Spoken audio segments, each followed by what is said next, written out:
네, 마켓 인사이드 시간입니다. 시장과 관련해서 여러분들이 궁금해하는 모든 것을 좀 풀어드릴까 하는데요. 우리투자증권의 김병현 연구원과 함께하겠습니다. 안녕하세요. 네, 안녕하십니까. 네, 계속해서 2000선 안착을 위한 공방이 이어지고 있는 상황인데 2000선 안착 이후에 이제는 박스권을 돌파할 수 있을지 여부에 또 많은 분들이 관심을 가지실 거예요. 가능하겠습니까? 저는 뭐 가능하리라고 봅니다. 예. 많은 분들이 또다시 2000선에 이제 뭐 가끔씩 이제 뭐 장중이 아니라 종가 기준으로 해도 2000선을 이제 돌파하는 이런 모습들을 보이니까 이제는 좀 팔아야 되는 거 아니냐 이런 생각들을 많이 좀 가지고 계신 것 같습니다. 다만 전체적으로 보자면 뭐 G2라고 하는 미국과 중국의 경기 지표가 그다지 이제 나쁘지 않은 모습이고 2, 4분기가 이제 한국의 수출 성수기입니다. 그렇기 때문에 한국 수출을 중심으로 해서 계속적으로 좀 괜찮은 한국 경기가 괜찮은 모습들을 좀 보이는 이런 상황이 나타날 것 같고요. 그동안 많이 우려했던 1, 4분기 실적도 사실은 눈높이가 상당히 낮아져인지는 모르겠지만 상당히 좀 양호한 실적들을 나타내고 있는 이런 모습이기 때문에 지수를 그렇게 안 좋게 보실 필요는 없다. 지금 그동안 근 3년간 박스권에서 계속 이제 머무는 이런 모습이었지만 이제는 좀 기대를 좀 해봐도 되지 않을까 이런 생각들을 하고 있습니다. 네, 그렇다면은 일단 지수는 박스권 상향 돌파를 염두에 둔다면은 또 우리가 관심을 가져야 할 변수라든지 시장의 주요 요인으로는 어떤 게 있을까요? 가장 중요한 것들이 그동안 좀 많이 팔아놨던 것에 대한 반발 매수 심리가 좀 나타날 수 있다라는 겁니다. 네. 중요한 점은 최근에 뭐 롱숏 펀드나 이런 것들이 많이 나타나면서 숏이나 이런 공매도에 대한 관심이 많이 증가했는데 코스피가 박스권에 있으면서 대차 잔고도 상당히 많이 늘었습니다. 최근에 뉴스들을 보시면 잔고 수도 상당히 이제 뭐 한 16억 주 그리고 금액으로도 한 46억 원 뭐 이렇게 46조 원 정도 이렇게 대차 잔고가 사상 최고치를 기록을 했는데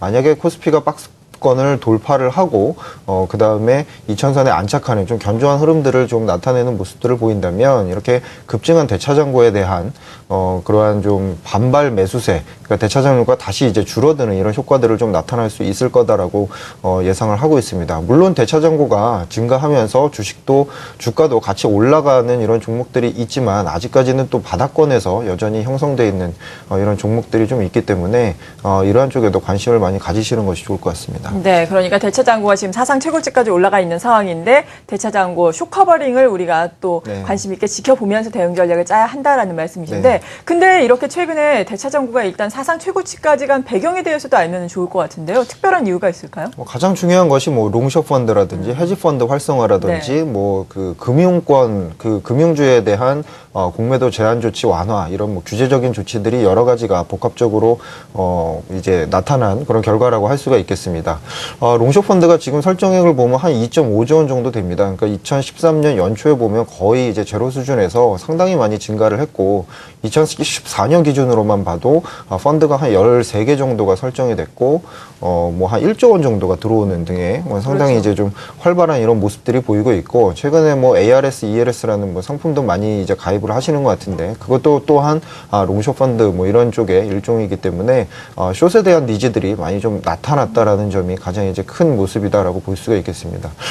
숏을 많이 친다. 그러니까 공매도가 많이 활성화된다라는 것은 시장의 전체적인 의미로 보면 시장을 좀 활성화하는 이런 차원에 있습니다. 안 좋은 건 안 좋은 대로 주가가 좀 더 떨어질 수 있는 이런 상황들이 있는 거고 오히려 반대로 업황이나 뭐 이런 것들이 좋은 그런 종목들은 다시 또 점점 더 올라가는 이런 모습들을 보일 수가 있는 이런 상황이기 때문에 전반적으로 보면 시장의 그 종목의 그 재가격을 찾아가는 이러한 아주 순기능이 있다라고 볼 수가 있습니다. 다만 수급적으로 보면 이게 일시적으로 몰렸다가 다시 풀어졌다가 하는 모습들을 보일 수가 있기 때문에 금방 말씀하셨던 숏을 상당히 많이 쳐놓은 이런 종목들이 약간의 그 바닥권이 심하게 들어간다면은 숏 커버링이 나타날 수 있는 이런 수급적 효과도 같이 나타날 수가 있다라는 점을 좀 참고하시는 것이 좋을 것 같습니다. 네, 그 부분과 관련해서 조금 더 자세하게 섹터별, 종목별로 좀 정리를 해주신다면 어떨까요?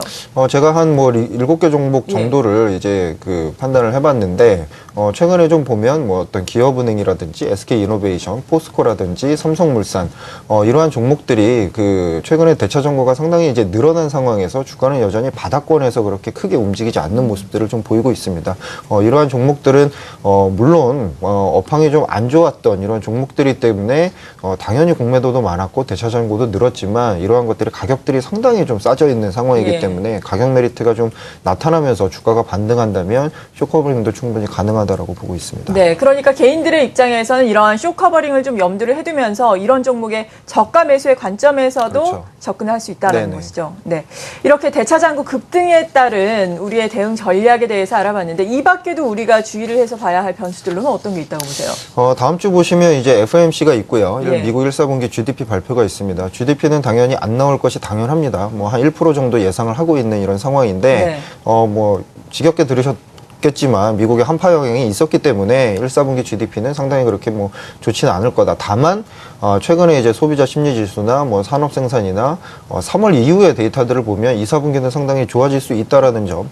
또 하나는 이제 FOMC가 예정이 되어 있는데 예정대로 100억 달러 축소를 한다면 시장에 뭐 어떤 충격이 있다거나 이러지는 않을 것 같고 여전히 경기가 한파 영향을 지나서 점점 제자리를 찾아가고 있다라는 이런 코멘트들이 나올 것으로 예상을 하기 때문에 미국 경기에 대해서는 이제 점차적으로 지표들이 괜찮은 모습들을 보일 수 있을 것 같습니다.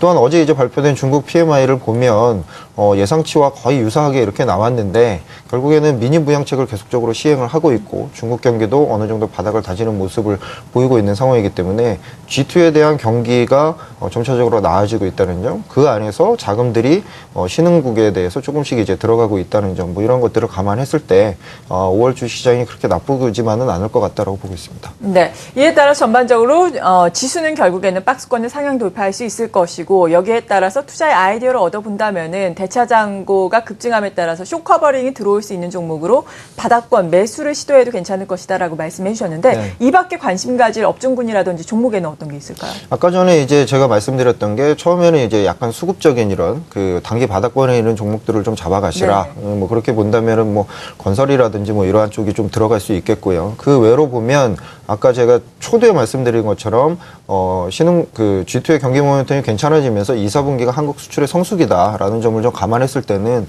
여전히 시가총액 상위 종목 중에서도 수출의 주도가 있는 IT와 자동차 이러한 종목들을 좀 같이 반도체 뭐 이런 종목들을 이제 같이 가져가시면 지수가 전체적으로 이제 박스권 상향에서 돌파하는 이런 흐름에서 뭐 어떤 뒤처지는 이런 흐름은 나타나지 않을 것 같습니다. 네, 잘 알겠습니다. 전반적인 시장 상황에 대해서 앞으로의 전망 들어봤고요. 긍정적인 전망에 따라서 우리가 관심을 가질 수 있는 섹터군 그리고 종목군에 대해서 자세한 도움 말씀 들어봤습니다. 우리투자증권의 김병현 연구원이었습니다. 고맙습니다. 감사합니다.